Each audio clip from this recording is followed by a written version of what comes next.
My favorite example for those who are looking from a New Testament perspective is, the angel says he will save his people from their sins or something, and therefore he will be called Jesus. What? What's the connection? But every person reading in Hebrew knows that the name Jesus comes from Yeshua, which is short for Yehoshua. And what does Yehoshua mean, Rabbi Dr. David Mostert? So the idea of salvation, God will save, God has saved, or Yeshua by itself would be more of has been saved. Well, I mean, I understand Yeshua because Yeshua appears in the book of Nehemia as a short form of the name Yehoshua, right? It says in the book of Nehemia, Yeshua ben Nun. And then there's a high priest in Ezra, I believe it's in Ezra, who's called Yeshua ben Yotzadak, and in Zechariah it's called Yehoshua ben Yehotzadak. So Yeshua is, from my perspective, just short for Yehoshua. And what does Yehoshua mean? Well, how would you break it down? Give us the breakdown of Yehoshua.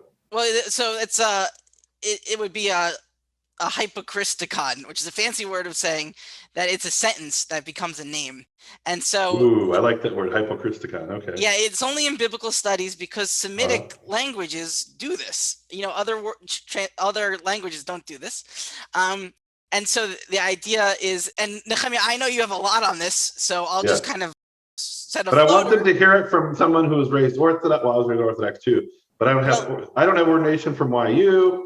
Rabbi Dr. David Mostert, and the term hypocristicon, it's a good term. I haven't used that. I mean, I know they talk about theophoric names, right? Yes, and you do have theophoric names in other languages. A theophoric name is where you give devotion to a deity in a name. So like Martin means a servant of Mars, and they say Christopher is a servant of Christ, right? So, and look, we have this in Canaanite languages, like in Punic, which is a sister language of Hebrew. We have Hannibal, which is Chani Baal, which is the same as Hananiah, except instead of Yahoo, it's Baal, right? So it's beloved of Baal, or Baal has grace, or something like that. So these are hypocristicons, and what is the hypocristicon of Yeshua? Well, so you have the name Yah. It might also be, these two might have been elided, so it could have been Yaho. That could have been part of it. And then the Vav could also be the Yud for Yesha, to save. So from that, what you want to do is to try and make a sentence out of those two words. They don't have to be perfect. It's not like a normal sentence.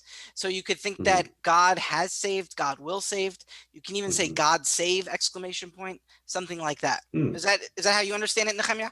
Yeah, I mean, I would understand it as, first of all, yes, but I would understand it maybe more specific. So you're right. Here's where it's easier to do it. When the verb is in the beginning and you have the yud as the he will, then it's much easier to know that it's the imperfect, that there's this, maybe repeated action, or however you understand the imperfect, right?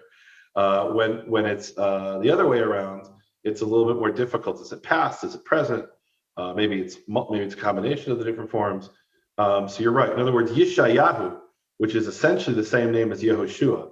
Right. Yeshayahu, we can say more confidently, means Yud He Vav He will save, right? Exactly. But even there, the root is part of the yud is part of the root. So maybe it's a bit complicated. But I'm like, my name Nehemia, you would say, is past tense. Yah has comforted. Right? Otherwise, it would have been Yenachemia or something like that, presumably. But you're right; they're not normal sentences, and it's kind of a mistake to treat them as normal sentences. And then sometimes it's not always. Sometimes the function within this hypocristicon of the name of the deity isn't always the same, right? Like Aviad means eternal father, right? So there, it's not even a verb, ad, right? It's I'm not sure it would be an adverb there, So you have the root, the verbal root, or some kind of a root, or some kind of a word combined with the name of a deity, and their relationship isn't always the same there. I mean, I guess hypothetically, you could translate Yehoshua as he saves Yah, but or even Isaiah as he saves Yah, but that seems a bit unlikely in the context of the Tanakh.